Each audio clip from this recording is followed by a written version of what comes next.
Yohanes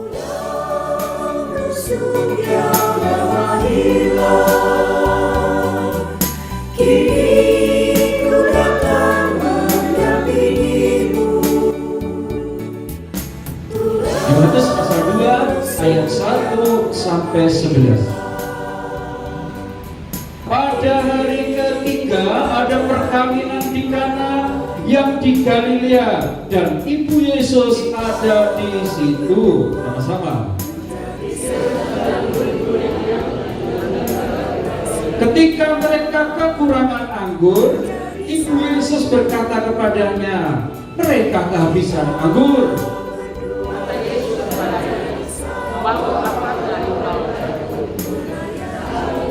Tetapi ibu Yesus berkata kepada pelayan-pelayan, apa yang dikatakan kepadamu, buatlah itu.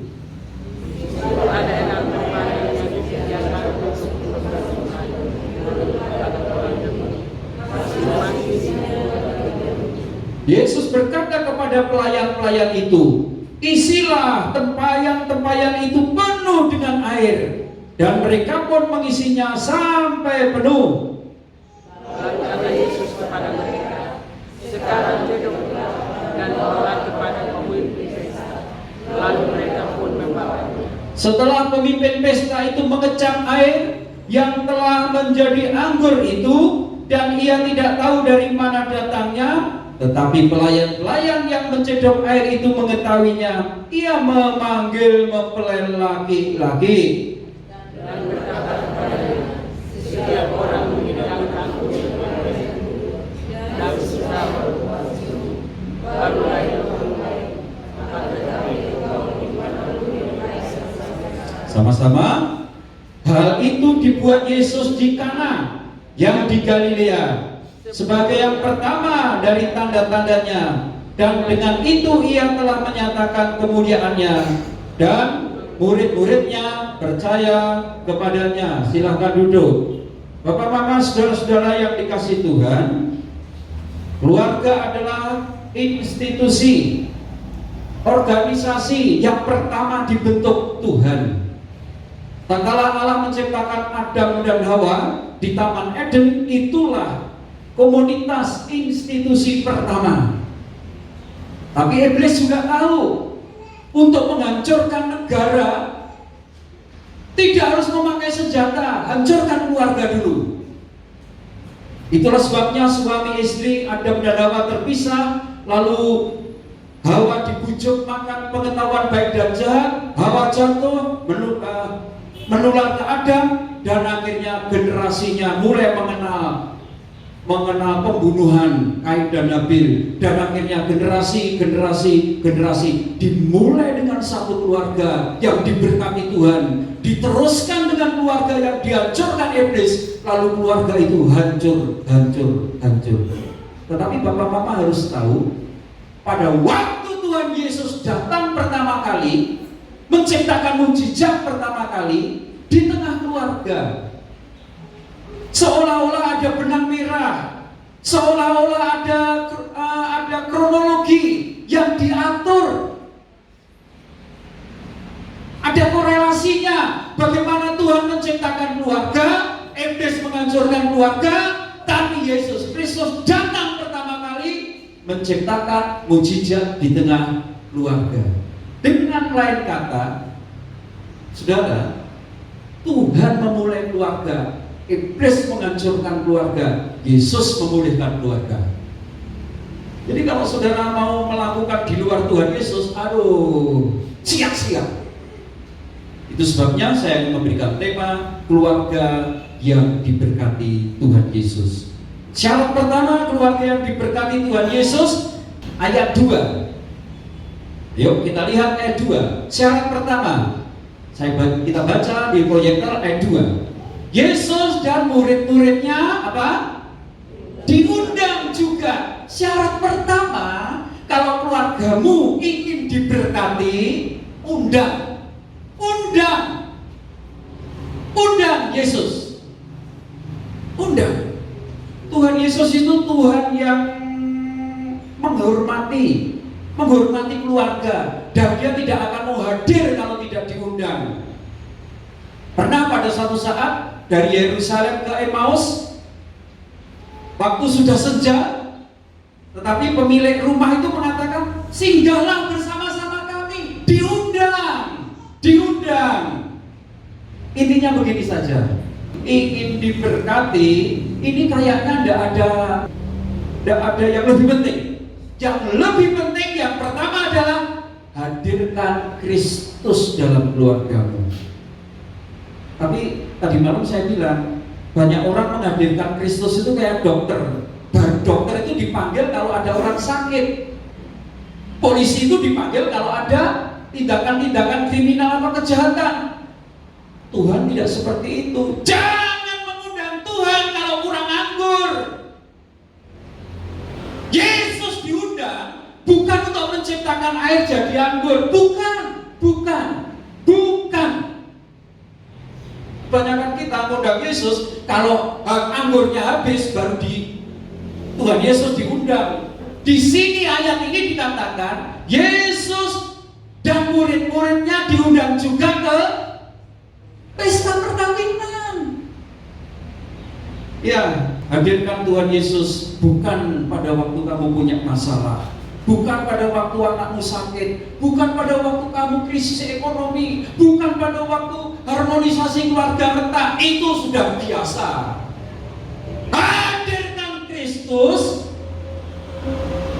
pada waktu kamu sukacita, pada waktu kamu menyembah, pada waktu kamu baca Alkitab, pada waktu kamu berbakti. Hadirkan Kristus dalam keluargamu pada waktu kamu renungan, pada waktu kamu doa pagi. Sehingga pada suatu saat kalau kurang anggur, Tuhan sudah ada. Itu yang pertama. Yang kedua, jadi keluarga yang diberkati menghadirkan Kristus. Yang kedua, ayat 3. Mari kita lihat ayat 3. Yuk baca sama-sama. Ketika sama-sama 1, 2, 3.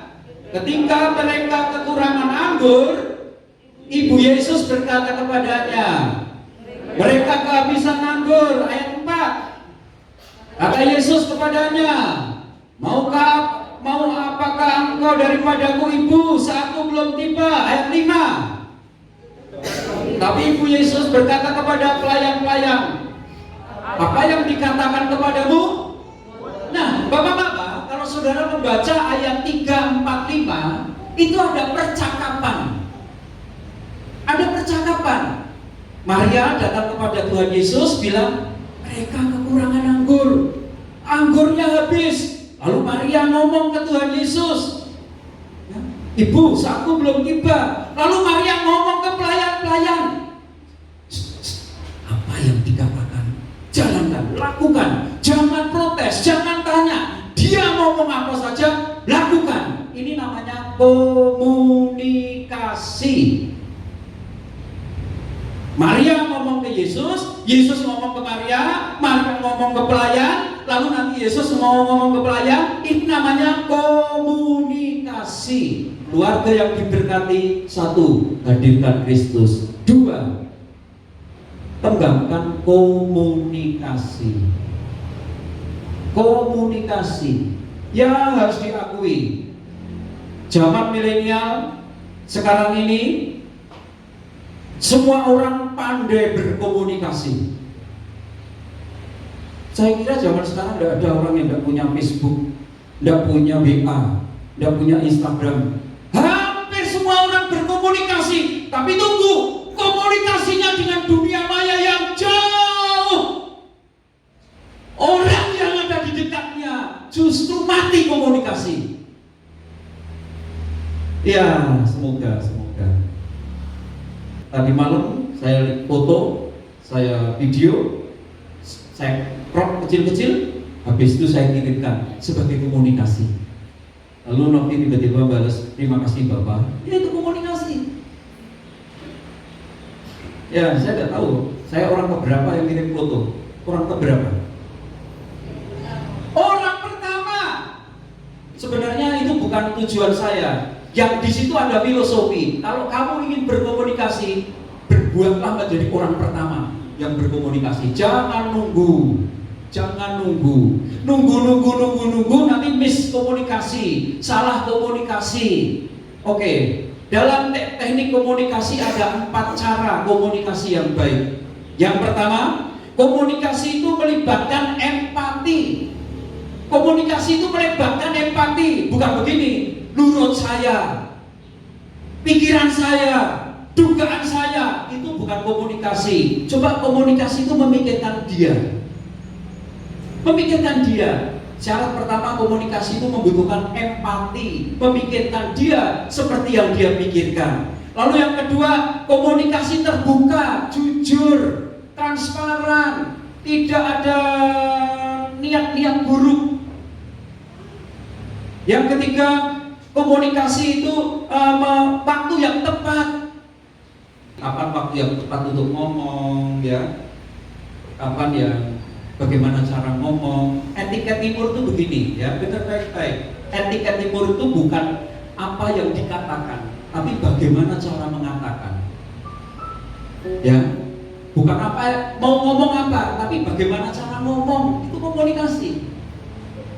Komunikasi memerlukan empati, komunikasi memerlukan keterbukaan, komunikasi memerlukan waktu yang tepat, dan komunikasi yang baik adalah komunikasi langsung. Jangan pakai media, jangan memakai sarana. Itu kadang-kala komunikasinya, kalau orang Jawa punya pepatah begini, titip omong tambah, titip uang berkurang. Komunikasi kalau hanya lewat orang, itu nanti ditambah-tambah. Akhirnya tidak ada komunikasi yang baik. Ya, dalam konseling saya memberikan contoh, ada komunikasi verbal, ada komunikasi non verbal. Komunikasi verbal itu ngomong, komunikasi non verbal itu kemarin pada waktu saya ngetik di sini, saya ngetik liturgi, saya ngetik persiapan-persiapan yang lain, saya ngetik di sini. Ya, istri saya tidak ngomong, tidak. Tiba-tiba tangannya ditaruh di tempat saya ini langsung begini. Komunikasi. Lalu sebentar lagi ada teh panas datang. Komunikasi. Ya, tapi jangan itu ditiru-tiru, mungkin nanti jadi aneh. Keluarga beda-beda, ya.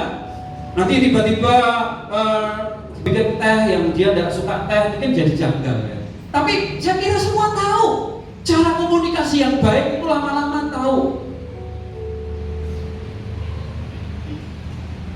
Saya pernah khotbah suami istri yang diem, nggak mau ngomong, lakinya gengsi, perempuannya sakit hati, diem. Lakinya merasa benar, perempuannya memang salah, tapi dia merasa bahwa dia disakiti, dilukai, diem. Tapi karena harus tidur, ya mereka tidur.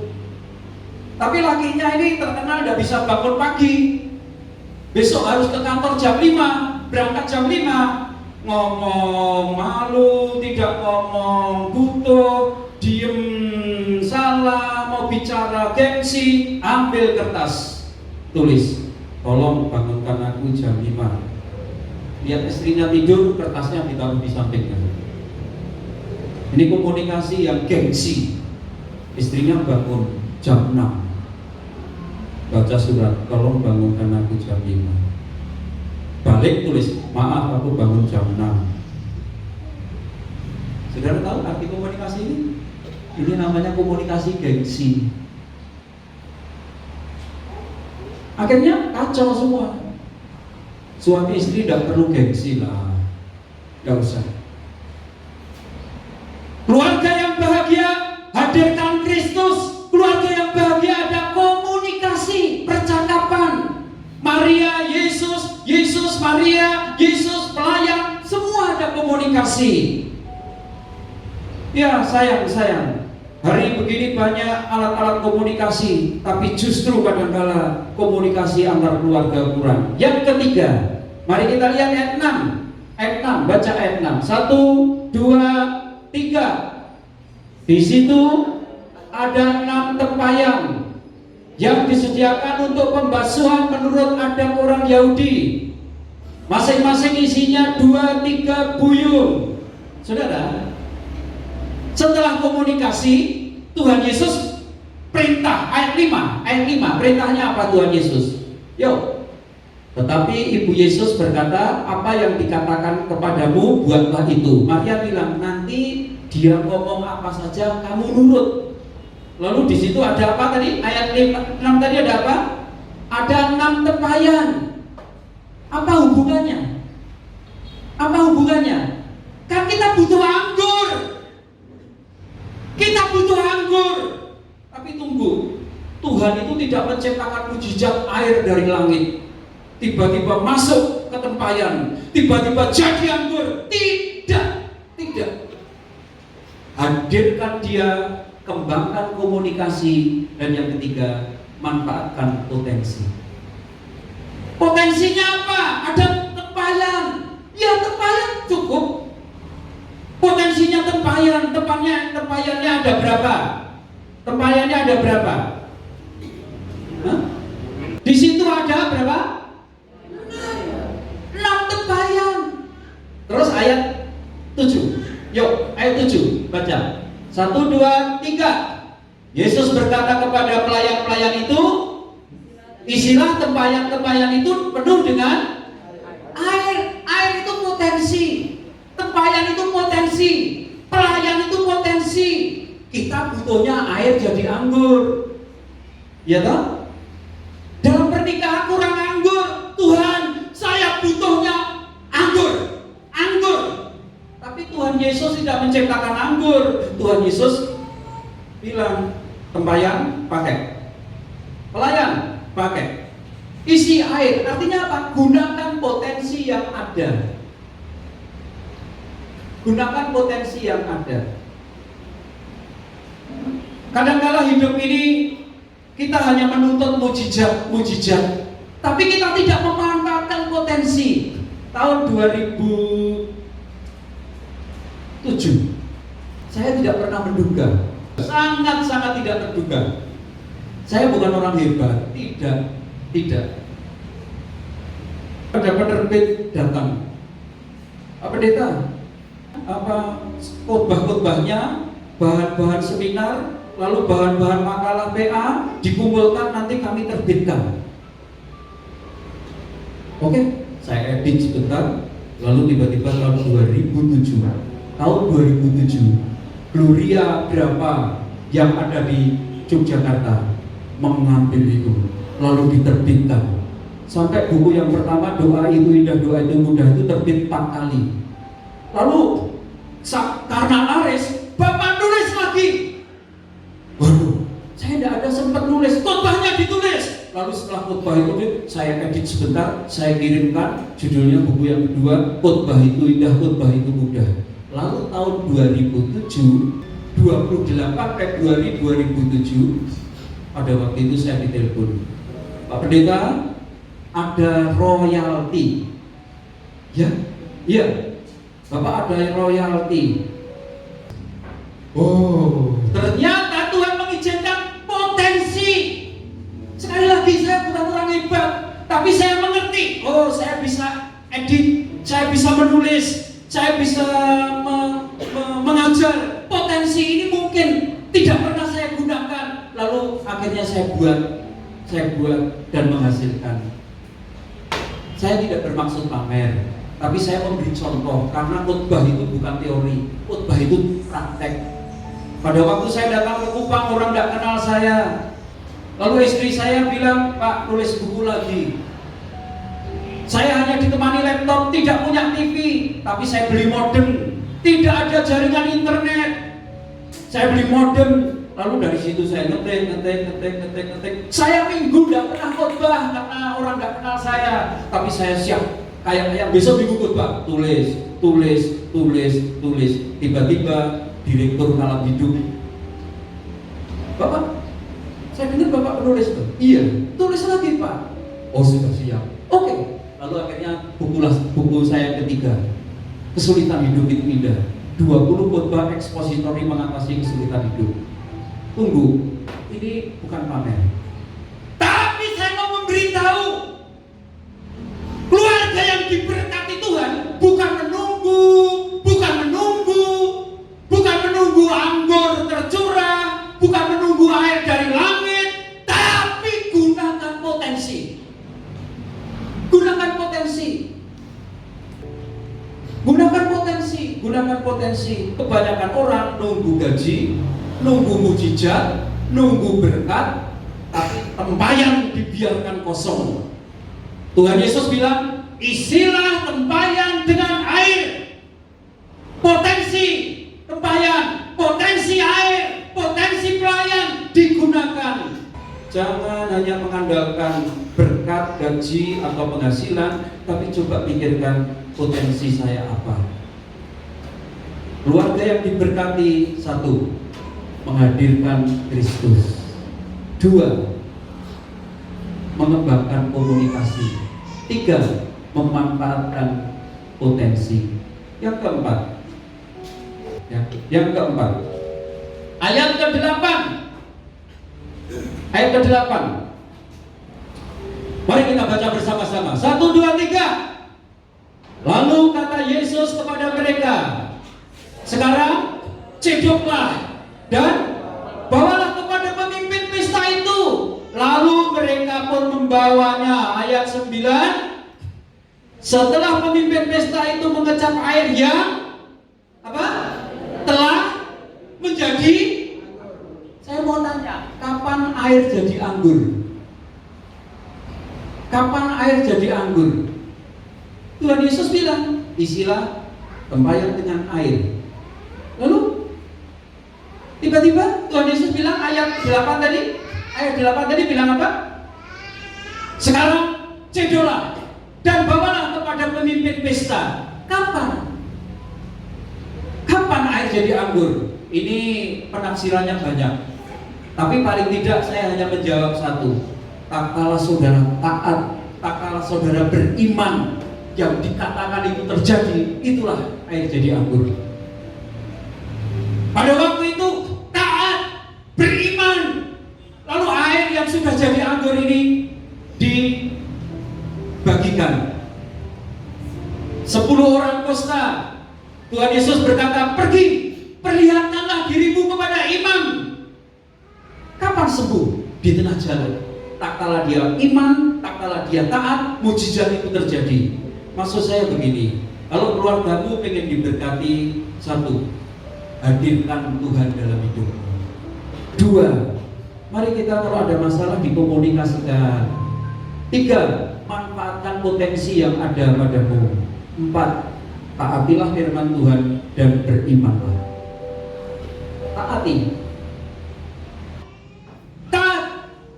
Kalau ingin diberkati Tuhan, taat. Kemarin saya tanya kepada mempelai, kalau istrimu tidak tunduk, kamu mengasihi tidak? Mikirlah. Kalau suamimu tidak mengasihi, kamu tunduk atau tidak? Mikir lama. Kalau terus saya sudah begini saja, dia mengasihi atau tidak, tundukmu itu karena taat kepada firman Tuhan, bukan karena suami. Taat. Orang yang beriman, orang yang taat, berkat itu dapatnya dari Tuhan. Kiranya firman Tuhan ini memberkati kita semua. Keluarga yang diberkati adalah keluarga yang menghadirkan Kristus, keluarga yang mengembangkan komunikasi, keluarga yang memanfaatkan potensi, dan keluarga yang punya iman terhadap firman Tuhan. Tuhan Yesus. Mari kita tunduk kepala, kita berdoa untuk firman Tuhan.